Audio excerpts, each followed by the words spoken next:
Tista' nsaqsi l-reazzjonijiet jekk jogħġbok? Il-Forza Nazzjonali tilfet l-elezzjoni, tilfet f'riżultat illi kien qawwi ħafna favur il-Partit Laburista.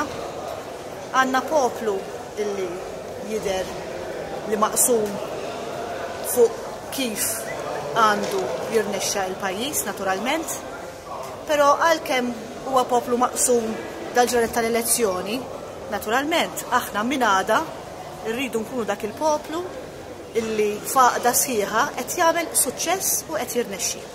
Marlene, għalfejn taħseb li baqa' dan id-distakk enormi ta' 4 snin minkejja il-kritika li saret minkejja l-koalizzjoni u l-Forza Nazzjonali li ġabret flimkien il-Partit Nazzjonalista u l-Partit Demokratiku.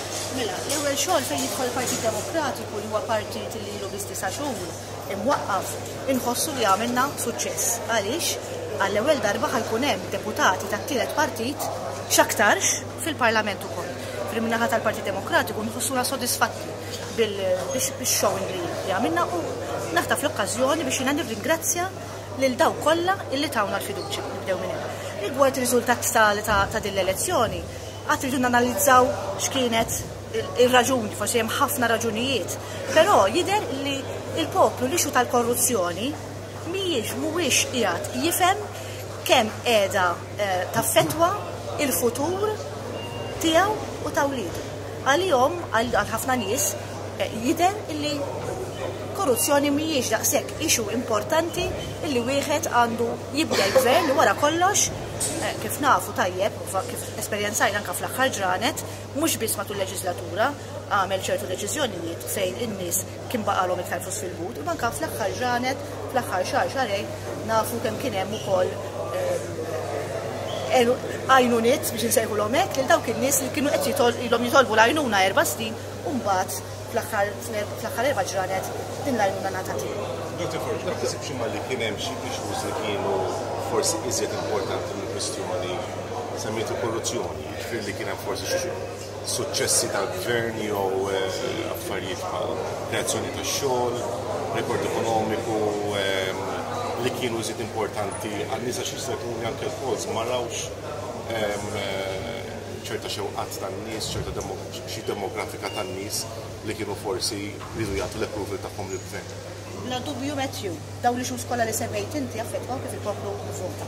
Dana mit-bniedem mitfehma, dak li importanti għal wieħed forsi mhux daqstant importanti għal ieħor, però l-iktar issues li aħna promovejna li huma l-governanza nadifa, jidher li ma kienux l-issues li l-poplu l-iktar li kienu qed jinteressaw. Għaliex kieku ma ntilfitx l-elezzjoni dik dak l-ammont, tajjeb, aħna l-iktar li mexxejna l-qudiem huwa l-fatt illi biex ikollna ekonomija li tibqa' tikber, aħna rridu nżommu reputazzjoni ta' Malta intatta. Il-poplu għalih ma jidirx li qed jinkwieta fuq dan l-ixu, għaliex ovvjament fuq qed jinkwieta fuq dan l-ixu kieku vvota lill-Forza Nazzjonali. Ma l-poplu jivvota għal Joseph Muscat u l-kumplament tat-tim tiegħu meta aħna provajna infehmu dwar dak illi qed jista' jkun kemm nuqqas viżjoni alternattiva jew proposittiva min-naħa tal-Forza Nazzjonali nitkellem dwar manifesti, nitkellem dwar jista' jkun kollox, però l-Forza Nazzjonali resqet diversi dokumenti li kienu ilhom jiġu abbinati wara li sejħet elezzjoni wkoll kien hemm 3 manifesti elettorali, proposti li wkoll kienu tajbin, jiġifieri li jiena naħseb l-ixu ma kienx il-proposti. L-ixu kien illi l-iktar ixu importanti li trattajna aħna, il-governanza li natfuha, il-trasparenza, il-meritokrazija, li narġgħu nsaħħu l-istituzzjonijiet, ma kienux qed idoqqu għal-poplu biżżejjed illi konvinċejnihom biex jivvotawna. Min se jmexxi l-partit l-oppożizzjoni l-qudiem, inti jew Simon Busuttil? Jiena il-lider tal-Partit Demokratiku Ġenis, hekk kont u hekk beħsib nibqa' x'ħa jiġri l-qudiem. Partit għandu żewġ mexxejja. Le, ma dak inti qed tgħidu. Il-Partit il-Forza Nazzjonali mexxija Dr. Simon Busuttil. Dr. Simon Busuttil huwa wkoll il-kap tal-Partit Nazzjonalista. Jiena il-kap tal-Partit Demokratiku li ovvjament nikkontribwixxi għat-tmexxija. Tikkontribwixxi għat-telfa wkoll? Jista' jkun, iva, jista' jkun ukoll, però jidher illi kemm jiena u kemm